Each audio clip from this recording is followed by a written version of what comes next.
Deep space was entirely silent, but the frequency inside Kalen's cockpit screamed. It was a persistent, rhythmic, deep space frequency bleeding through the background static of the cosmos. Kalen stared at the deciphered coordinates glowing on his primary monitor. This was the exact mathematical signature he had chased since he was a boy, standing in the red dust of the outpost colony. He reached into the deep pocket of his flight jacket. His fingers brushed against the rough, heavy contour of the star metal band. The metal was perpetually cold. He had forged it himself from the remnants of a local meteorite strike years ago. It served as a physical anchor to a childhood vow made in the dirt when a sovereign fell from the sky. Sovereign Valia. There was something remarkable about the memory of her emerging from that crashed interceptor. Her crystalline armor had been fractured, leaking a pale luminescent fluid into the earth. Yet she had stood with unyielding authority. He had handed her a cluster of bioluminescent flora, a foolish human gesture of peace. She had looked at him with eyes that held the weight of galaxies, her resonance frequency shifting to match his rapid human heartbeat. When her repaired vessel finally launched back into orbit, it had taken all the air out of his world. That single event prompted a consuming dedication. He spent his life tracking deep space trajectories. He learned the silent language of the stars. Thrum. The ship's main drive engaged the braking thrusters. Ahead of him, breaking the endless black, the prism citadel materialized. It was a staggering geometric impossibility of refracted light in deep void. The station was massive enough to possess its own gravitational pull, a towering monument to a species that did not need to breathe oxygen or shield themselves from cosmic radiation. I found myself wondering if anyone truly understands the cost of crossing the stars for a single memory. Perhaps you carry a quiet, impossible devotion of your own. Kalen initiated the manual docking sequence. The threshold of the Citadel did not welcome him openly. As his ship breached the outer perimeter, a sweeping, pale violet light washed over the hull. It penetrated the reinforced viewport and scanned his biology with invasive precision. The scan felt like ice water injected directly into his veins, a chilling pressure that mapped every fragile organ in his body. The readout on his central console instantly flared crimson. Species incompatibility detected. Lethal threshold exceeded. Kalen stared at the biological telemetry scrolling across the glass. The environmental systems of the Citadel were not merely toxic to humans. They were actively corrosive to his specific carbon-based cellular structure. The atmospheric density alone would crush his lungs within minutes of exposure. The ambient radiation would unravel his DNA strand by strand. He thought he understood the distance between them, the sheer impossibility of... No, he hadn't understood the gravity of it at all. The scale of the biological barrier was staggering. He had spent months convincing Dr. Eris Thorne to authorize and fund this interstellar expedition, and presenting his decrypted data as a vital scientific endeavor, while meticulously hiding the deeply personal obsession that actually fueled his desperate need to leave the solar system. Now the telemetry proved that he had navigated to the edge of known space, only to find a world structurally designed to violently reject his existence. He engaged the pressurized airlock seals anyway. The heavy interlocking doors of the docking bay ground open, revealing the massive interior of the ether rift. The air inside the cavernous space shimmered with an ambient, heavy energy that made Kalen's teeth ache even through the reinforced hull of his ship. He secured his environmental helmet. He stepped out. His suit immediately began registering critical external warnings. The alarms blinked in rapid succession across his visor display, painting his face in erratic bursts of red light. He ignored them. He focused instead on the slight, irritating vibration of a loose diagnostic panel on his ship console just inside the open hatch, rattling at a dissonant frequency against the idling main drive. It was a completely irrelevant observation. His external life support was already draining at an alarming rate to combat the crushing atmospheric pressure of the alien station. Yet that tiny metallic rattle held his absolute attention for 3 full seconds before he finally forced himself to turn away. He walked deeper into the crystalline corridors of the Citadel. The architecture defied human logic. The walls folded inward and outward simultaneously, creating pathways that seemed to shift when he wasn't looking directly at them. He pressed a gloved hand against the glowing bulkhead to steady himself. The material responded to his touch, but not with expected warmth. It actively drained the kinetic heat from his suit, pulling his thermal energy into its own vast network. It fed on his warmth. The Citadel was a living entity of light and stone, and it recognized him as a foreign contaminant. He had to find Valia before his suit integrity failed completely. He had to deliver the Star Metal Band. This interspecies alliance, this quiet xeno-romance he had built in his mind over decades of isolation, was currently resting on a foundation of impossible physics. Dr. Thorne had warned him. She had sat in her sterile, artificially lit laboratory, reviewing the rhythmic, deep space frequency Kalen had isolated. She had warned him that the coordinates led to a restricted zone. It was a place where cosmic balance was strictly and violently enforced by entities older than humanity. The Void Sentinels patrolled these borders. She funded him because she was a scientist driven by the unknown, but she had looked at him like he was already a ghost. The gravity in the corridor shifted, growing heavier with every step. Kalen's breathing grew shallow inside his helmet. The filtration system whined, struggling against the microscopic particulate matter suspended in the Citadel's atmosphere. He checked his wrist chronometer. He had maybe 20 minutes of breathable air left, 20 minutes to find a sovereign in a fortress the size of a moon. Ahead, the narrow corridor opened into a vast vaulted chamber. The light here was blindingly bright, fracturing through towering prisms that served as structural pillars supporting the impossibly high ceiling. Figures moved in the distance, the luminari. They were tall, slender, and radiant, their bodies composed of hardened light and silicate lattices.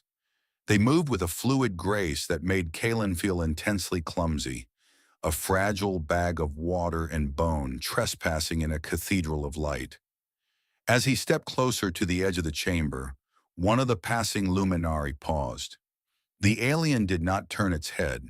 Instead, the harmonic resonance of its crystalline shoulders shifted, dropping an octave in pitch, a physiological indicator of sudden stress and confusion within their species. The creature's internal light dimmed slightly as it detected the dense, heavy mass of a human, disrupting the delicate gravitational flow of the room. Kalen froze. He kept to the shadows of the pillars, his heavy boots making no sound on the energy-dampening floor. His heart hammered wildly against his ribs, a frantic rhythm that felt entirely too loud in this place of silent light. Every biological instinct he possessed screamed at him to turn back. His body begged him to return to the safety of his ship and flee this lethal environment before the Void Sentinels detected the anomaly of his heartbeat. He did not turn around. His hand remained firmly planted in his deep pocket, his trembling fingers wrapped tightly around the cold meteorite ring, refusing to let go. Every system on his suit had flatlined. The environmental display cracked under the immense atmospheric pressure, webbing the reinforced glass with jagged lines of expanding frost. Every single step required the exertion of a mountain climb. He dragged his heavy, fluid-filled human body through the sacred corridors of the Prism Citadel, leaving a pathetic trail of condensation on the flawless silicate floors.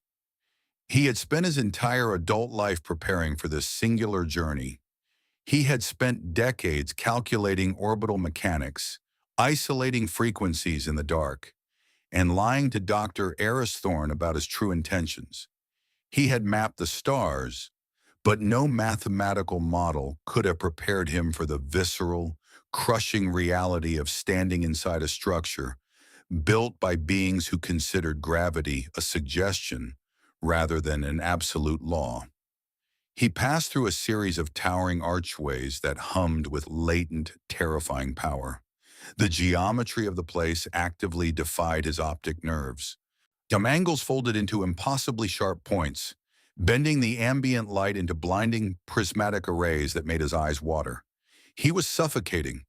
His lungs burned with the frantic effort of pulling recycled, rapidly thinning oxygen from his failing tanks. His vision narrowed to a tight, dark tunnel, the edges of his sight blurring into a dizzying gray static. Yet he kept walking. He focused entirely on the heavy weight of the meteorite ring in his pocket. It was his anchor to reality. The cold star metal reminded him of the red dirt of the outpost colony, of a time when a sovereign fell from the sky and changed the trajectory of a human boy's life forever. He reached the central apex of the citadel. The massive doors did not open mechanically. They dissolved into a mist of pale violet energy, in allowing him entry into the sovereign's inner sanctum. Valia stood at the center of a vast circular dais. She was not the broken, bleeding creature he had met in the dirt of his youth. She was a towering pillar of hardened starlight in razor-sharp crystal, wrapped in the terrifying authority of 100 galaxies. She turned, her crystalline armor flushed with a deep ultraviolet wave, the silicate plates along her spine flaring outward to vent the sudden thermal spike of her shock. She stepped down from the dais. Her harmonic resonance dropped so low that it vibrated violently in Kalen's teeth, a biological indicator of profound distress and disbelief. She recognized him, the fragile human from the dirt. He collapsed to his knees. His legs simply refused to support the crushing gravity any longer. He reached up with trembling, frostbitten hands. He fumbled with the seal of his helmet. He twisted the locking mechanism. The pressurized seal broke with a sharp hiss. The citadel's atmosphere rushed in. It felt like inhaling pulverized glass. He choked, spitting a spray of bright red blood onto the pristine glowing floor. He reached into his pocket and pulled out the crude, heavy star metal band. He held it out to her. It was a microscopic offering in the face of this impossible architecture, but it was the only thing he had left to give. The star metal band was supposed to be a final proof of the eastern wall of the sanctum suddenly detonated. The concussive force of the breach threw Kalen backward across the dais. The Void Sentinels had arrived. They poured through the shattered architecture like a flood of liquid shadow, entities composed of pure and consuming darkness designed to eradicate cosmic anomalies and maintain strict biological segregation. They move with terrifying, silent velocity, their forms shifting into jagged blades of antimatter that actively absorb the citadel's ambient light. They had come for him, the human contagion violating the sacred space. Kalen tried to stand. He could not breathe. Valia did not look at the attackers. She lunged across the shattered floor and fell to her knees beside him. She reached out, her glowing hands bypassing the ring entirely, and slammed her palms flat against the center of his chest. Kalen collapsed to the glowing floor, gasping through a haze of pure agony as searing alien energy ripped through his chest, violently rewriting his DNA and burning away his humanity. He felt the specific, terrifying sensation of his carbon-based cellular structure tearing apart at the molecular level, replaced instantly by the cold, heavy silicate lattice of her people. an irreversible transaction that erased every physical trace of his fragile earthly origins.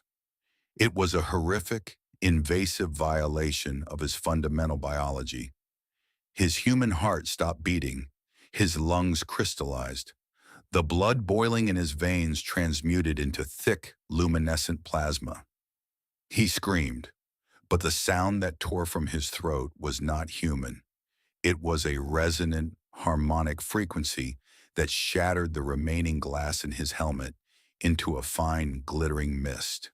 Body burning, blood to glass. Amidst the absolute mind-shredding agony of his flesh turning to stone and light, Kalen felt a profound, perfectly still sense of absolute peace. His mind fractured under the weight of the paradox. He could not process the overwhelming scale of the transformation, nor the towering shadows of the sentinels descending upon them with lethal intent.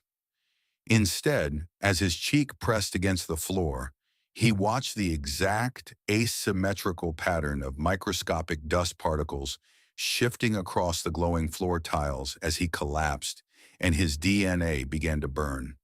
The Void Sentinels raised their antimatter weapons. They struck down at the Sovereign and her newly forged anomaly. Valia did not shield him. She pulled him upward. Kalen stood. He was no longer heavy.